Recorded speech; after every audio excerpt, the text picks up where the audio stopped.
I'm Hein. This is my first lab for Physics 2, charge tape. The purpose of this lab is to create charge tapes, then to determine the quantity of electrons that were lost or gained during the charging process, using observations from the interactions between two charge tapes that we created.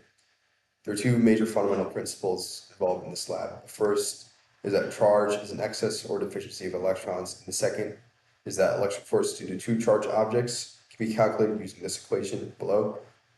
Force is equal to Coulomb's constant multiplied by the product of the two charges over the distance between them squared multiplied by the unit vector. This is the basic theoretical model we use in our calculations. This black dot represents a piece of charged tape. This blue arrow represents the electric force on the charged tape due to an identically charged piece of tape below it, and this red arrow represents the force due to gravity. Our experiment involved several steps. First, we placed a piece of tape on the table as a non-sticky handle. Another piece of tape of predetermined length was placed on the handle, smoothed, and then ripped off quickly to produce a charged tape. Each end of that piece of tape was stuck to the top of an upright open binder and arranged so the tape hung in the middle. Steps 1 and 2 were repeated with a different piece of tape. The second charged tape was slowly brought close to the underside of the upper tape as seen in this visual to the right. The distance between the two tapes was measured when the upper tape began to float. Finally, computational model was created to generate an estimate for the charge on the upper tape. And in the case of this experiment, this upper tape would be considered the system.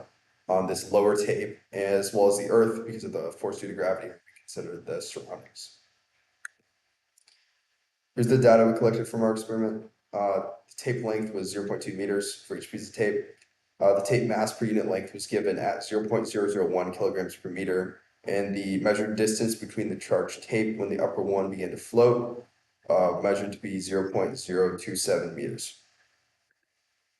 Here are our calculations. The mass of the tape was equal to the length of the tape multiplied by the mass per unit length. Force due to gravity on the tape was equal to the mass of the tape multiplied by the gravitational constant. We know that the electric force has to be equal in magnitude to the gravitational force because the gravitational force is acting downwards. The electric force has to be acting upwards and in equal magnitude so as to balance out the gravitational force so that there is no net force on the electric tape. The electric force can be calculated by kq squared over r squared, and Q1, Q2 can be substituted for Q squared because we can assume that we can treat both tapes as having identical charge. Substituting the numbers in and solving for Q, we get that Q is equal to 1.26 times 10 to the negative 8 coulombs. We know Q has to be positive because the tape was attracted to a negatively charged pen. And to find the number of electrons that were lost in the process of charging the tape, we divide this number by the charge on a single electron, and we get that the number of electrons that was lost comes out to be 7.87 times 10 to the 10. There are two major possible sources of error could encounter in our experiment. The first is that the electric tapes could have had different magnitude charges. Our calculation assumes that they have the same charge quantity, but if they have different charges, then that would mess up the results. Other forces could be acting on the tape as well. Here's my computational model code. I first defined my constants up here, then created point charge objects representing the tape, sorry. Then I calculated the electric and gravitational force magnitudes as well as Q. Then defined the force unit vectors, the electric force is just straight up, the gravitational force was just straight down. Then visualized the forces as the product of magnitudes and unit vectors, and then calculated the electron loss number. Then finally, I printed the results down here. Here's the results of my computational model. Here are the two charged pieces of tape. The downward blue arrow is the gravitational force, the upward red arrow is the electric force.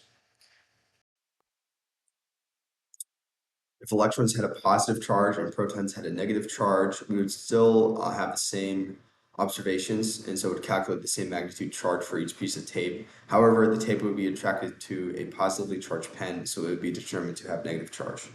Why is it important to handle the charged tapes as little as possible so that we don't neutralize them? In conclusion, charge is an inherent property of physical matter defined by an excess or deficiency of electrons.